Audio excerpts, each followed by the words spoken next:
What would be a practical approach for developing your shadow?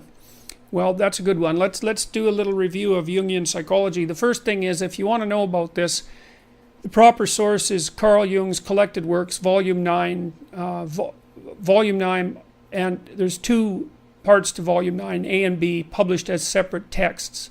And Volume 9 is called Archetypes of the Collective Unconscious, and the other one is called Ion. But in Archetypes of the Collective Unconscious, there's a good discussion of the persona and the shadow. And the persona, you could say, is a good way of thinking about it. You know, you watch all those rom-coms where there's always kind of a beta male guy who's being real friendly and always failing miserably with the women because basically he's lying to himself and to them. He's a persona. And a persona is the face that you show to the world when you're trying to pretend and to convince yourself and others that you're, I would say, harmless, but we could say a good person. But a good person isn't harmless. A good person is capable of, well, maybe a good person is capable of anything, but is willing to hold that in abeyance. I read this interesting commentary a little while ago on a statement by Christ in the New Testament, and the statement generally interpreted is that the meek shall inherit the earth. But I was looking up the multiple translations of the word meek, and meek is actually derived from a Greek word, of course, because the Bible, at least some of the original forms of the Bible, were in Greek. And that word didn't exactly mean meek. It meant something like those who have weapons and the ability to use them, but determined to keep them sheathed, will inherit the world. And that means that people who are capable of force, let's say, but decide not to use it, are in the proper moral position. And Nietzsche commented on that a fair bit too. You know, he thought of most morality as cowardice, not because morality itself was cowardice, but because most people who are cowards disguise their cowardice as morality, and they claim that their harmlessness, which is actually a consequence of their fear and inability to be harmful, say, or to be dangerous, is actually a sign of their moral integrity. And that's a really bad idea. So, you know, if you're an axe murderer but you don't have an axe, that doesn't mean that you're moral. So now, with regards to, so that's the persona. And the persona is the mask that you wear, and that's what persona means, is the mask that you wear to convince yourself and the world that you're not a terrible monster, so that when you look at yourself in the mirror, you don't have to run away screaming.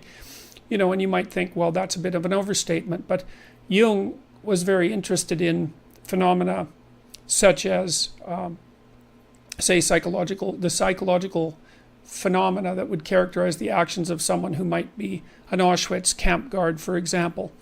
And you know, that's a pretty monstrous form of behavior. And the thing about Auschwitz camp guards is that there's no reason to assume, really, that they were much different than normal people. Now, there would have been exceptions, obviously. And what that means is that perhaps you too could be an Auschwitz camp guard, and perhaps you would even derive some enjoyment out of it. And you might think not, but you shouldn't think not so quickly. And what that also implies is that if you could see what that meant when you looked in the mirror and looked at yourself, you might run away screaming, because you'd have a revelation of just exactly what the human being is capable of. And that's a very unpleasant revelation, and also one of the things that stops people from being enlightened, because that revelation of the evil of the self is part of the journey to enlightenment, and an early part. Now, the shadow would be all the parts of the personality that the persona rejects. And that might be the aggressive elements. Certainly that's the case for people who are hyper-agreeable. And now you can tell, I think one of the best, there's two pathways to the development of the shadow, and they're tightly allied with one another. The fundamental pathway is truth, and that's to face the bitter truth about yourself. But to break that down more particularly, you might think about that as the capacity to observe your own resentment. You're going to be resentful and bitter in many situations because you don't get what you want. And if you watch that resentment and bitterness, you'll see that it produces fantasies that can be unbelievably dark.